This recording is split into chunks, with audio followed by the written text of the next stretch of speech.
Okay, so this is the seventh and final video and reviewing part 5.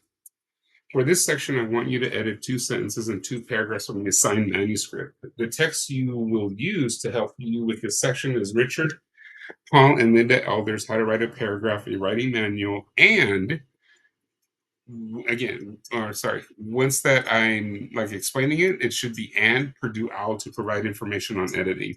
All right. Sorry for that typo. It happens to all of us. Okay. When you begin to write this section, identify 2 sentences and paragraphs you will work on. Editing is evaluating a writer's writing, like finding verb noun agreement. It's like is he, is she, and so on and so forth. Making the making the thesis statement clear, making word selection accurate, and so much more. When you are editing the 2 sentences and paragraphs, use Purdue OWL as well as Paul Elder. One of the things you have to be cautious about is that when you edit, you are editing for clarity. What message is being conveyed by not altering the initial message of the sentence or paragraph? So basically, what I'm asking you to do is when you're editing the text, you have to maintain the integrity of what the author is saying. It is not your job to change what they say. Your job is to clarify what they are saying. And that could be based on style, it's like word use, rhetoric, how words are put together, or sorry, syntax is how words are put together, right? Or rhetoric, how they present their ideas in written text.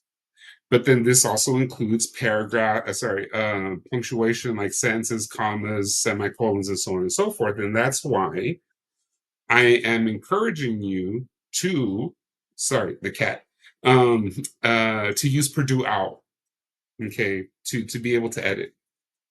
Okay, so hopefully that makes sense and it's clear.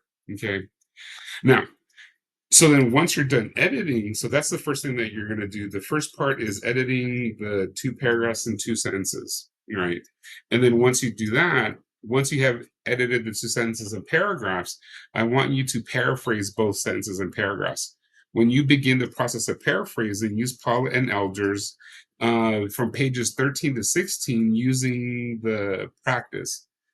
uh, will show you how Paul and Elder wrote on paraphrasing and why a writer would want to paraphrase when writing. And I'll talk about that in a moment. Be sure to provide the sentences and paragraphs you are editing and going to paraphrase. Refer to the module to the example I provided on how to edit and paraphrasing a sentence and paragraph. Okay. So then, when the reason you want to, or why I'm having you do the paraphrasing along with the editing is just to show you how you're able to use words and how you're able to use ideas. Like I mentioned earlier, when I was in graduate school, I had a professor, Professor Cruz. Um, he would always ask us at towards the end of the class before he would let us out to paraphrase or summarize the text in like maybe 3 or 4 sentences or 2 sentences, depending on what the conversation was for that particular text and how the course unfolded at the particular time. So to paraphrase shows a number of things. It shows that you have knowledge and awareness of what the text you are using and what it says, because what you're doing is that you're taking the idea of the author, but then you're using his ideas but putting it in your own words.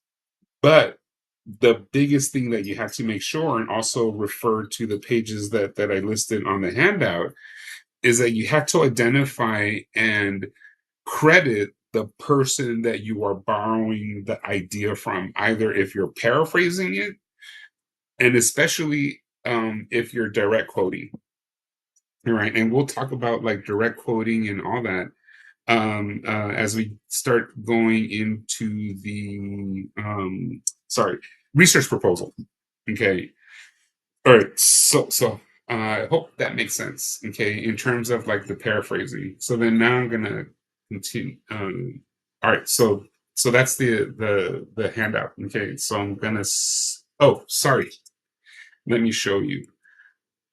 So like these are the things like page 13, 14, 15, as well as 16 and 17 to help you paraphrase. So you're going to use these sections to help you paraphrase. So I definitely recommend that you read through this section carefully and follow the examples of how Paul and Elder show how they do the paraphrasing. Okay. So hopefully this makes sense. And again, if you have any questions, please send me an email, either directly or through Canvas, or you can visit me tomorrow during my office hours, either in person or virtually. And if you can't do either tomorrow, send me email so we can do like a Zoom appointment session. Okay. So yeah, so I'll see everyone next week. All right. And yeah, that's it. Thank